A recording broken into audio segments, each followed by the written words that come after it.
Ya sabíamos que el acuerdo entre el Fondo Monetario Internacional y el Gobierno Nacional iba a generar polémica.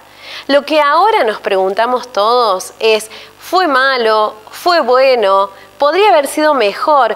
¿Cómo nos va a afectar? Te invito a que lo averigüemos juntos, en un ratito nada más. Más cerca de lo que creemos. Mucho menos lejos de lo que pensamos. Lo que sucede nos pasa a todos. Más allá de la tranquera, abrimos este espacio para discutir sobre lo que nos pasa.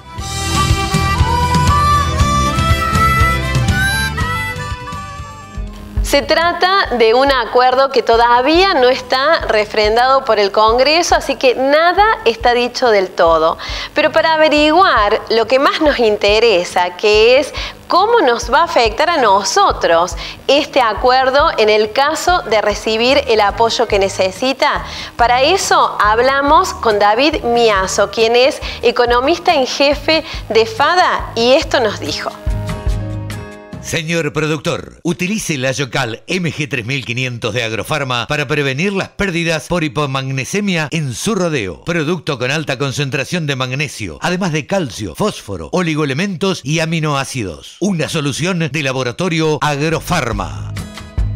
Un acuerdo de stand-by inicialmente era un acuerdo donde el fondo pone a disposición una cantidad de dinero y queda en stand-by para que el gobierno lo usara en su momento, y en general es un acuerdo de más corto plazo.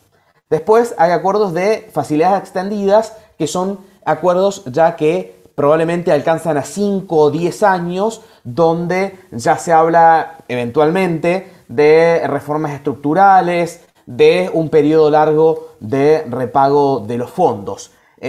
Normalmente los programas con el fondo con distintos países arrancan muchas veces como un stand-by porque dan una respuesta a un problema de crisis de balanza de pagos, un problema donde faltan al gobierno y al país le faltan dólares, entonces dan una respuesta rápida y muchas veces eso se termina convirtiendo en un acuerdo de facilidades extendidas, mirando ya en un mediano plazo cómo ese dinero se puede devolver, qué cosas necesita la economía para modernizarse y poder crecer. El gobierno intentaba llegar a un acuerdo de facilidades extendidas, que básicamente todo lo que le demos al fondo se refinancie en el tiempo y sobre todo que no hubiera muchos vencimientos en el corto plazo para tener cierta libertad y no tener tanta presión.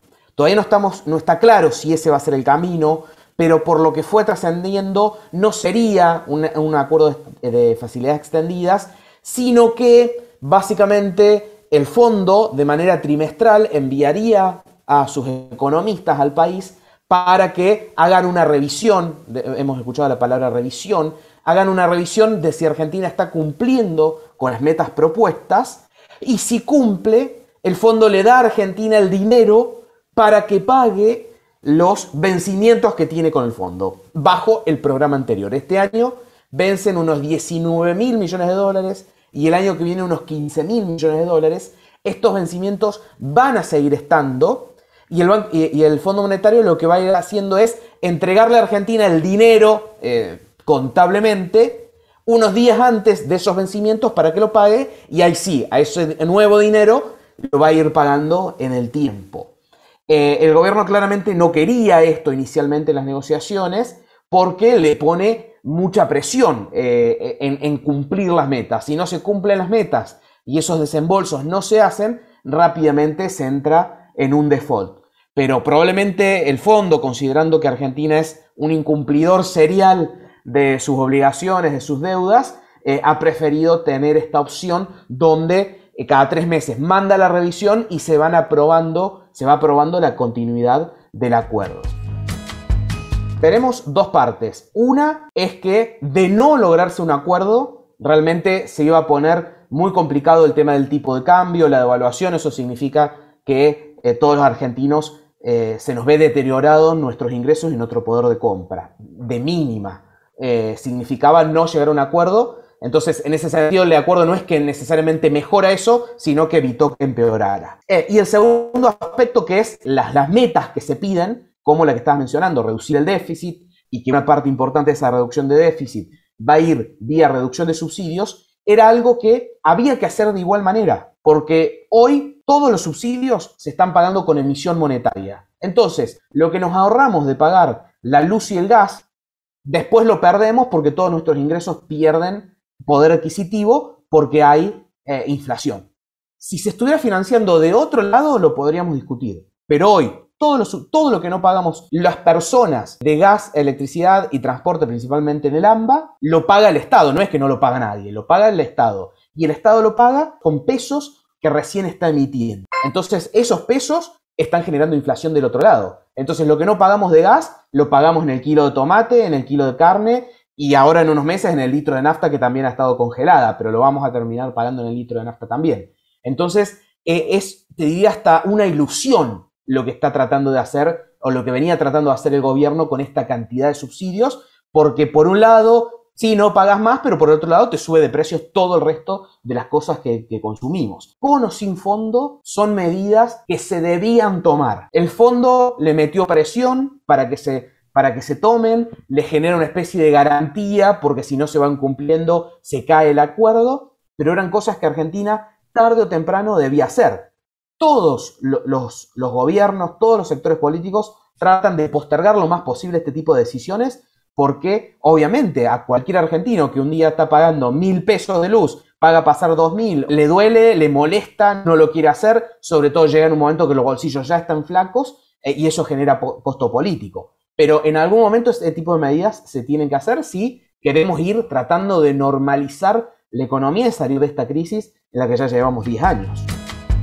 Bueno, el sector agropecuario tiene un rol importantísimo en ayudar a que muchas de estas metas se cumplan. Este año pasado aportó unos 12.000 millones de dólares extras respecto al año anterior por un mayor precio de las materias primas a nivel internacional. Aportó unos 10.000 millones de dólares en derechos de exportación y este 2022 esperemos que la crisis hídrica no siga pegando tanto, pero también va a cumplir un rol importante en generar dólares y generar recursos fiscales. Dentro de lo que ha sido el acuerdo con el fondo, al sector agropecuario le puede venir bien el hecho de que no haber tenido acuerdo y haber ido a un default iba a complicar mucho la disponibilidad de dólares y eso se podía traducir en un cepo importador aún más fuerte. El cepo importador evita que entren productos importados, entre los cuales hay muchas cosas que usa el agro, tanto como insumos, como repuestos, como cubiertas,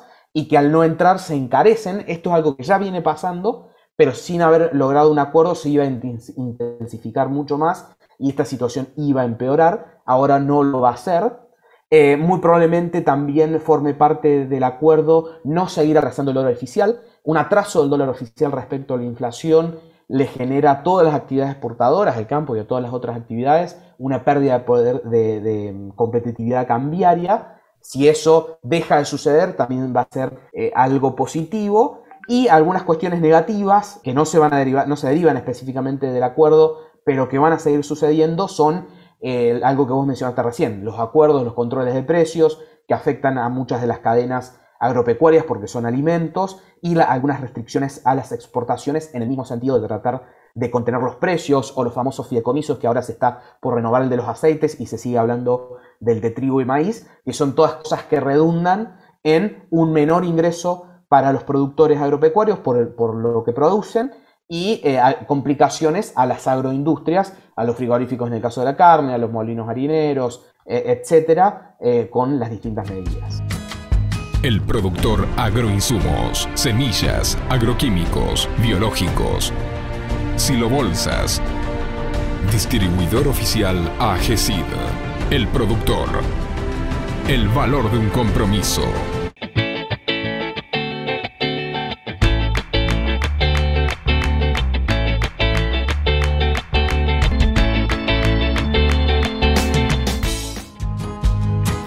esperamos que hayan sacado alguna conclusión en claro, sobre todo empezar a poder mirar esto de una manera más crítica. Y como siempre, les agradecemos que nos acompañen cada semana y por supuesto los esperamos la semana que viene.